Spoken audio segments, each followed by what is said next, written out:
it's portrays an emotion that I'm feeling, and it's transferred to you, so that way we're equally leveled in the emotional spectrum. And it's just like I want to do that. I don't want to be like. That's how I feel about stand-up, bro. Yeah, and it's just like we're not doing this for the clout. We're not doing this to be famous. We're not doing this to get this money. Like if we can make $3,000 or $4,000 a month, just doing what we like, and that's even for me. That's a little bit too much for me, you know. But we can like live comfortably. And I'm not mean comfortably, because for some people comfortably is having a Lexus or whatever, you know. But like for me, comfortably it's to be debt free and not having to worry about money. I understand. Right. And it's just like. But you know, Biggie said it: more money, more problems. Right. But that's what we're doing, and like we're not chasing the cloud. We just generally want to do this because it's bringing us happiness, and this is a skill that we have, and we can give other people the same type of happiness. Like I was just recently watching Joey Coy. His song. Say it again. Ha! My mama. So I can't be stand-up. I can't. Like I try to copy it, but it doesn't. Here's the thing, right? Like one of my favorite stand-up comedians is John Leguizamo. Okay, I haven't heard of him. John Leguizamo. Look him up on YouTube, Facebook, whatever. He's more of a one-man show, but he's a comedian first, right? I was looking for some inspiration. I was like, let me look at some John Leguizamo. And I started watching an old special of his called Freak. And the storytelling behind his bits, right? About his mom to his dad to his grandmother and all these things. It's like, it made me feel, not only was it making me laugh, but it made me feel the pain. It made me feel the angst and all of it from his point of view. I'm like, that's what I want to show people. That's just security. Okay. Yeah, it makes me feel a certain kind of way. So, one of the things too that I just realized that like someone that like we can kind of relate to is Brendan fucking Shaw. I love that guy, dude. The guy was like, went to a show when he came out here. I wanted to go, but the tickets were sold out. I was like, sorry, I probably took the last one. Yeah, I was like, fuck. But like Brendan Shaw, he fought like what's his name? Pro Cop, and won. But then he's like, I don't know if I want to do this, and like started doing stand-up comedian, and then what's his story's amazing, dude. What's that guy that goes on Joe Rogan's podcast, that Cuban guy? Yeah, Joey Diaz. Yeah. Joey Diaz was like talking about how he felt and expressed about Brendan doing stand-up. It's like, no, I don't like that. And then like now he's doing what's his podcast? The one that he has by himself, Below the Belt, and then the one with Theo Vaughn. What's his name? King of the Sting. Brendan has 3. He has Fighter and the Kid, Below the Belt, King of the Sting. Yeah, so it's just like seeing that type of person, like you can be like seeing him and watching his success, like it's motivating to be like you can be a multi-layered person, be a jack of all trades, and still be pretty good successful at these things. No, I mean, but let's be, what you're forgetting is that his number one thing is podcasting. Right. The stand-up all came because of podcasting. Right. So he's probably one of the best podcasters out there. He has multiple podcasts, obviously, and his stand-up is hilarious. He has legit worked on his stand-up to become good. Right. And how can people say that, Joey, love Joey Diaz, funny comedian, one of my favorites. But I think it's because Joey went a different route to become successful. It was like, you have to go through this route to be successful. No, you don't. It's everybody has their own way to become successful, but just because most people go at it the hard way doesn't mean that Brendan, Adolfo or whoever is going to go through the same way. Is he going to have his challenges? Yes, but he's going to go through their own challenges, through their own peaks and valleys. It's like me and you both competed in weightlifting, right? I didn't go as deep as you did, but I went pretty deep, especially into college, right? It was like, but that wasn't where my love was at. I was okay at it. I can put up some weight if I wanted to, but like, to me, it was like, if I have to drop the weight, I'm gonna drop the weight. Like that was always my deal. Like, I'm not gonna hurt myself for this. Right. Same here. Like I always heard people like, no, I'm not dying in the bar. Like, fuck that. Like, I have to bail. I'm gonna fucking bail. Like that was always my deal. But then when I did jiu-jitsu and I competed in jiu-jitsu, I was like, you're gonna have to kill me to freaking make me tap. Right. You know what I'm saying? So it's like, Brendan, who has the mind of a fighter, the mind of an athlete, he's not going to have the same route as somebody who all he had was stand up. You know, Joey, all respect, but okay, seriously, if you ever listen to this, all respect to you. It's just a different route. Different route. It doesn't mean it's good or bad or different. It's just a different route. It's apples and oranges. You can't compare their just because they both do stand up doesn't mean you can compare their careers. It's just impossible. Just like you can't compare Michael Jordan and LeBron. You just can't. No, you're right. Sorry, I've been a little bit tired. No, you're completely right.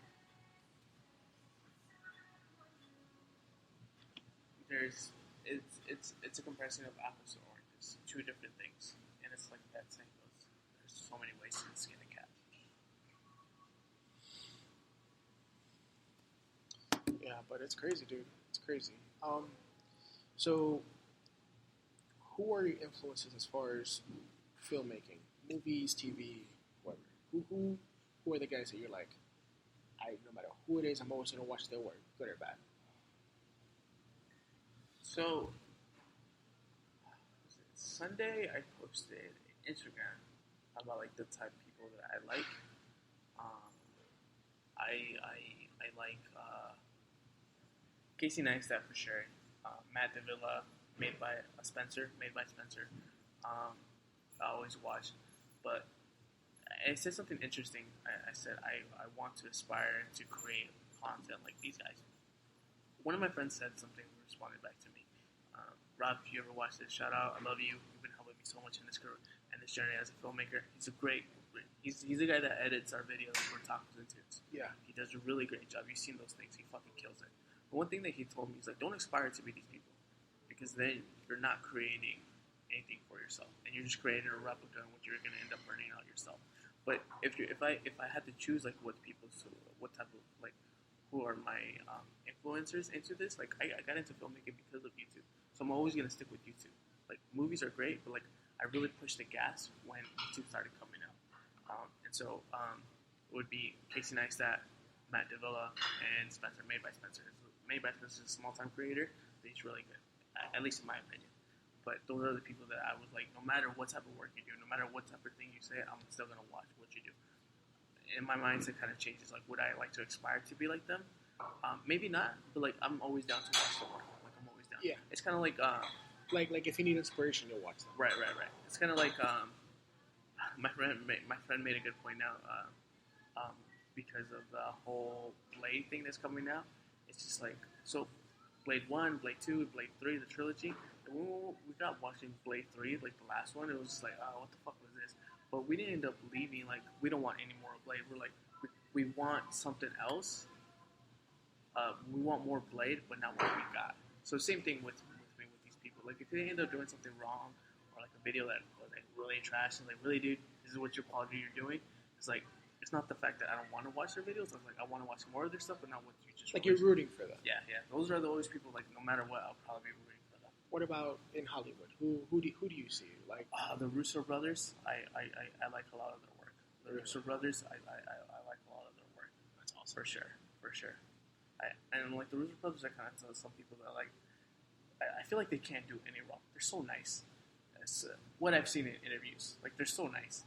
They're so nice. And I feel like they have to be nice because they're like, they got so big with the Avengers.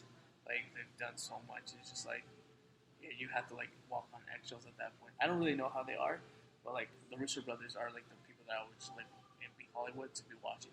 It would suck if they break up and do their own thing. I don't know how that dynamic will work, but the Russo brothers are really good. I'm a little more old school, right? Like the Avengers, great freaking movies, right? But when it comes to like storytelling from not only camera point of view, but like top to bottom, freaking the director for The Godfather 1 and 2. Oh, okay, yeah. Also the director, Martin Scorsese and what's his name? I think he I'm not Mario sure. Mario Puzo wrote the book. Jesus, I forget his name. But that movie, bro. Those two movies. Oh, dude, that is like to me the pinnacle of storytelling. There's I know you heard this movie. Brooklyn. Brooklyn Story or Hotel Brooklyn. You mean Bronx Tale? A Bronx Tale, yeah. Yeah. So that's a really good movie that's just started. Like, That's actually directed by De Niro. De Niro acted and directed in that movie. yes, yes. So like Robert De Niro, yeah. And Right. screenplay. Okay, that's why I was confused. Chaz Palminteri. He was a screenplay. Right. Yeah. No. That's a. Yeah. Well, those type of movies are just like they have this effect on you. Like when were these made? Like in early like the Late 70s. Yeah. Like early 70s. but yeah, we're in 2019 and we're still talking Same about thing. them. Same thing with Stallone, right? Stallone's a hell of a director himself. Oh Yeah, yeah. to me he's not as much of a good actor, but as a director and creative mind, he's Yeah. freaking beyond. You know, look at all the movies he's made with Right. Rocky and all this other crap. And I think he did really good with Creed 2 because he still like was heavily involved in like the story play Yeah. and directing on it, and I think Creed 2 was like an elevation of Creed 1 because it's just like what I've saw me personally, it just concluded something that was started off in like Creed. What was it? No, or Rocky. like Rocky 3 or something. Yeah. When it's like this guy died, yeah, he beat him. Americans won, yay. But then what happened with the Russian? It's like the story about like, okay, this guy has a son too, and he's ready for fucking revenge. So he won.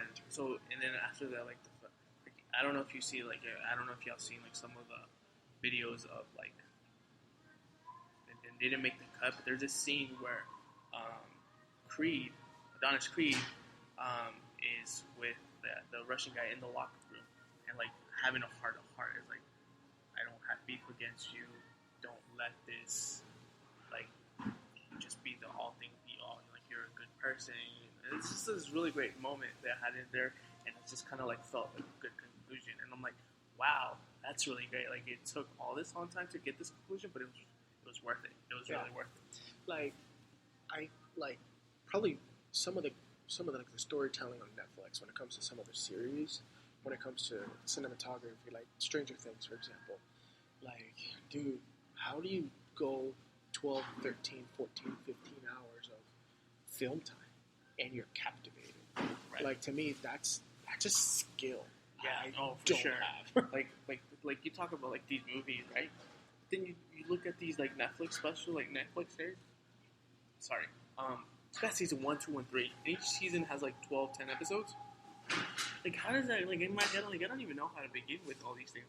Like You have I like the can big create storyline, but then you have to break it down into like Right. hour segments. right. Like I can pitch you a shot and a story right now, but like my story would probably end in episode 3, and that'll be it. You know, like I don't know how you continue doing all these things. It's a team of people. Yeah, and it's team of people and writers, but like these people have like all these skills. Yeah. You know, this is like, oh my god, you're so good. You're so fucking good. Yeah, it's ridiculous, man. It's And then you got movies that like are like have a great concept, but the execution sucks. Like Bright, yeah. like with Will Smith, and love that movie. I liked it. But like, they could have done so much more with that movie, and it's just I like think that was like the first straight to Netflix movie, though. So I can see why it was like, well, they're making a. I think they're working on Bright too. So it made a shit ton of money, but like at the same time, it wasn't well received. Like I personally didn't receive it that well. I thought it was very well done. That's where difference of opinion comes out. Like, it's like, then again, it's also like Will Smith was in it, so it's kind of hard not to like whatever he does. Oh, Will Smith like plays really well. Like even in like what do you call in Aladdin, people say that he fucking killed it. I haven't seen Aladdin yet, but he says that he fucking killed it, and that's playing the genie. You know? Oh yeah. So it's like if you hate Will Smith as an actor, you're just a fucking hater. Oh, for sure. I got like a couple more questions and we can wrap it up. Cool. Let's see. We covered social. Okay, we covered social media. We covered martial arts. Yeah, man. We're not doing current events today because usually that's something that I would do more research for. But there was nothing this week. One thing I want to ask you. So you heard what happened to Chris Cyber, how she's upset about Dana White and then Joe Oh Rogan. my god, yeah. So what do you think about that? Is like Chris Cyber acting like too over the top about Joe Rogan? I think she. Or does she have a right to like I think she has a right to feel whatever she feels.